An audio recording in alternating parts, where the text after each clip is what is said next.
ഈ police officer എന്ന് പറഞ്ഞു കഴിഞ്ഞാൽ ആ പടത്തിൽ എനിക്ക് തോന്നുന്നു, എൻ്റെ ഓർമ്മ ശരിയാണെങ്കിൽ 4 സീനോ മറ്റോ ഉള്ളൂ.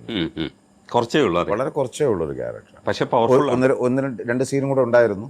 അത് ടോട്ടൽ ലെങ്ത് കൂടിയപ്പോൾ റിമൂവ് ചെയ്യപ്പെട്ട ഒരു സീനാണ്. പക്ഷേ ആ സീൻ ഉണ്ടായിരുന്നെങ്കിൽ ഒരുപക്ഷെ ഞാൻ അതിനകത്തൊരു സെക്കൻഡ് ഹീറോ ലൈനിലേക്ക് ഡെവലപ്പ് ആയേനെ. അങ്ങനത്തെ ഒരു സീനായിരുന്നു അത്. ഈ പറയുന്ന കിരിക്കാടൻ ഫാമിലി ഇല്ലേ, അവരെ പോയി ഞാൻ അടിക്കുന്നു.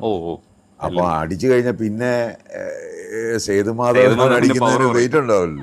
അത് സേതു അങ്ങനെ ഒരു വഴക്കുണ്ടാക്കിയതിന് ഞാനാണ് ആദ്യം പോയി അടിക്കുന്നത്. അപ്പം ഞാൻ അതിനൊരു ഹീറോയിസം അവിടെ ഉണ്ടായിരുന്നൊരു ക്യാരക്ടർ. അതുകൊണ്ടാണ് ക്യാരക്ടർ അങ്ങനെ ഒരു ഫീൽ വരുന്നത്. ആക്ച്വലി അതിനകത്ത് അയാളുടെ ക്യാരക്ടർ എന്ന് പറഞ്ഞാൽ ഒരു നെഗറ്റീവ് ചെയ്യുന്നില്ല. വളരെ കൃത്യമായിട്ടുള്ളൊരു മാതൃക പോലീസ് ഉദ്യോഗസ്ഥനായിട്ടാണ് അതിനകത്ത് ആ ക്യാരക്ടർ ഉള്ളത്. ഒരു ക്രിമിനൽ പശ്ചാത്തലമുള്ള ഒരാളെ ഒരു പോലീസ് സ്റ്റേഷനിലേക്ക് വരുമ്പോൾ അവിടെ എപ്പോഴും പോലീസ് ഓഫീസേഴ്സ് ചെയ്യുന്നത് അവരെ ഡോമിനേറ്റ് ചെയ്യാൻ ശ്രമിക്കും.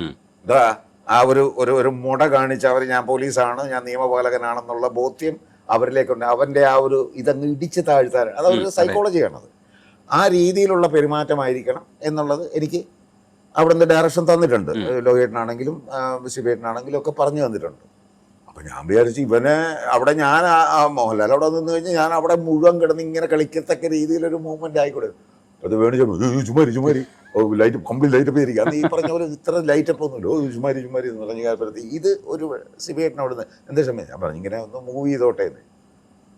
അങ്ങനെയാണൊന്ന് കാണിക്കാൻ പറഞ്ഞു. അങ്ങനെ ഞാനതൊന്ന് അസിസ്റ്റന്റ് ഡയറക്ടർ ആരാണ്ട് നിർത്തി ഞാനത് ചെയ്ത് കാണിച്ചു കൊടുത്തു. അപ്പോൾ പുള്ളി പറഞ്ഞു അങ്ങനെ ആക്കാമെന്ന് പറഞ്ഞാണ് ആ സീൻ കംപ്ലീറ്റ് നോക്കുക. ഫ്രെയിമേ മാറി.